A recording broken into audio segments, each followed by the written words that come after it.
j'avais deux frères. Un qui était permanent chez les métallos, mon frère Jean, puis René qui était avocat, et puis surtout pour des syndicats. Puis eux autres me disaient qu'on devrait se syndiquer avec un vrai syndicat. On avait un syndicat de boutique avec un contrat de poche, ni plus ni moins. Fait qu'il m'avait mentionné le nom d'André Thibodeau, il m'avait donné ses coordonnées, puis il m'avait dit « donne-y un coup de fil ». Fait que vers la fin de mai 1960, j'avais communiqué à André Thibodeau, j'avais demandé s'il pouvait m'envoyer une copie de la convention collective de l'Hydro-Ontario.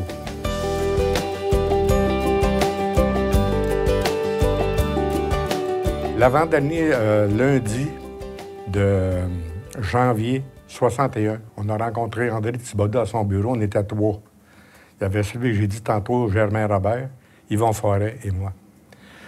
Fait qu'on a demandé des explications, puis on a convoqué une autre assemblée pour le lundi suivant, le dernier lundi de janvier. Puis là, on était à 11. Fait que là, les quatre ont commencé à s'assigner là, à Montréal.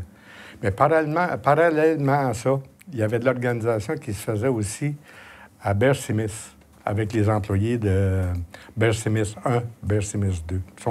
On l'a appris sur le tard. Fait que, à partir de là, on a fait des assemblées. Et au mois de mars, on a rencontré René Lévesque à son bureau parce que, en fait, Duplessis avait éliminé les syndicats disant que la reine ne négociait pas avec ses sujets. Fait qu'on avait un expert en droit du travail qui était Guy Méril-Desaulniers, qui par la suite a envoyé un avis écrit au ministre.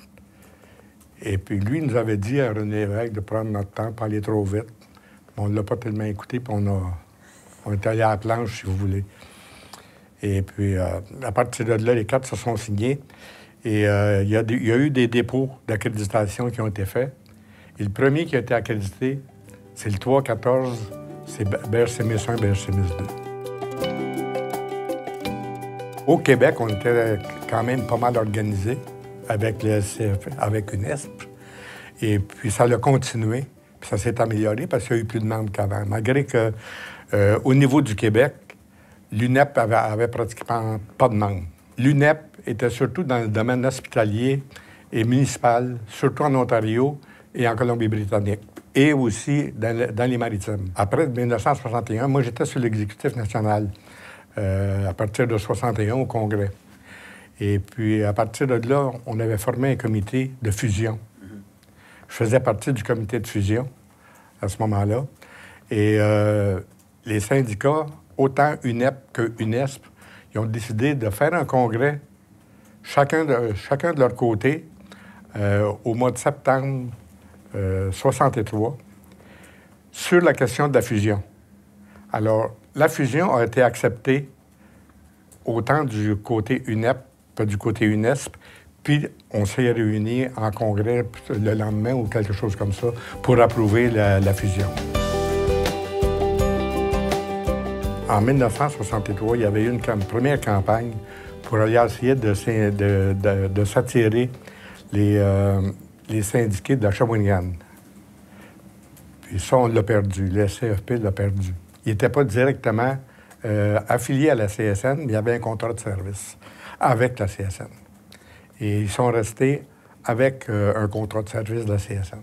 Après ça, l'organisation syndicale a continué. Puis on est allé chercher les employés de Southern Canada Power. Moi, je m'en rappelle, j'ai fait des petites assemblées le soir. Et puis finalement, ils ont signé avec nous autres.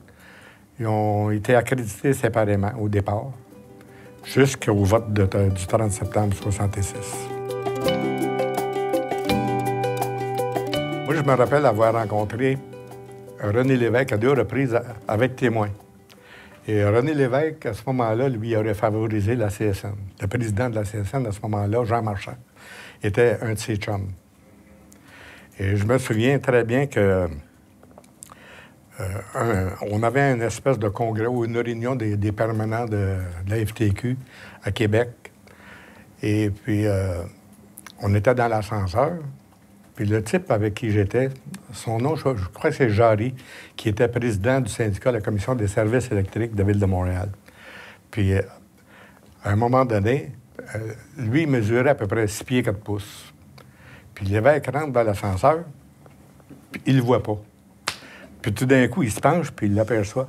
Mais il dit, c'est l'évêque, ça?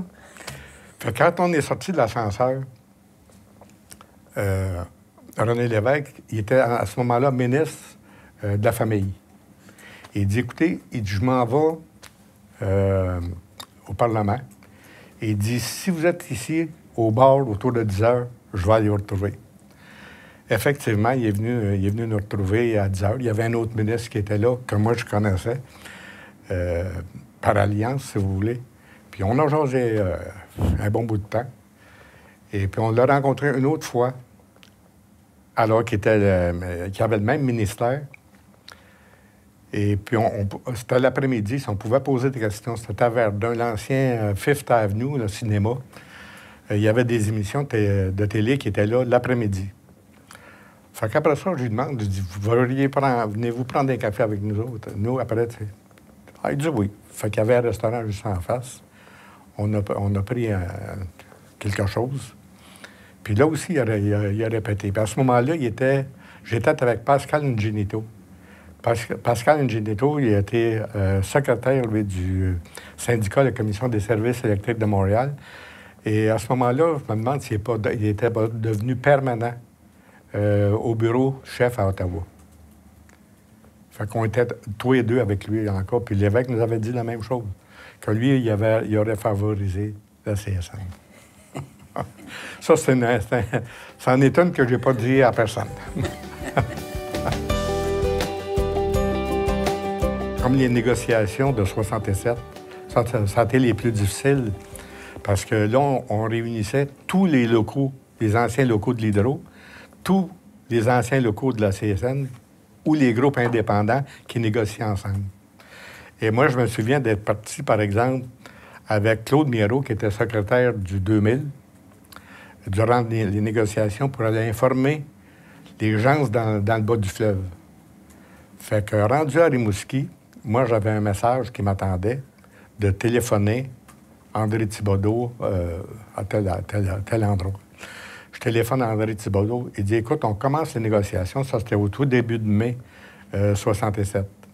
Il dit, laisse ton char, ton auto à Miro, prends l'avion et viens-t'en à Québec. Puis on a été 1 mois franc à Québec. Quand on négociait avec l'Hydro, justement, l'expo était ouverte.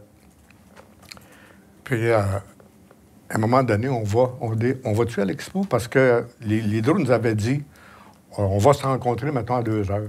Mais à 2 heures, elle n'était pas prête. On avait tous nos passeports. Fait qu'on se ramasse à l'exposition universelle. Puis de temps en temps, on prenait un petit verre aussi. Puis finalement, on a dit à Thibodeau, écoute, si l'Hydro appelle, on y va pas. Fait que, finalement, on a fermé le Beer Garden de la Ronde. Le SCFP, ça a été mon école.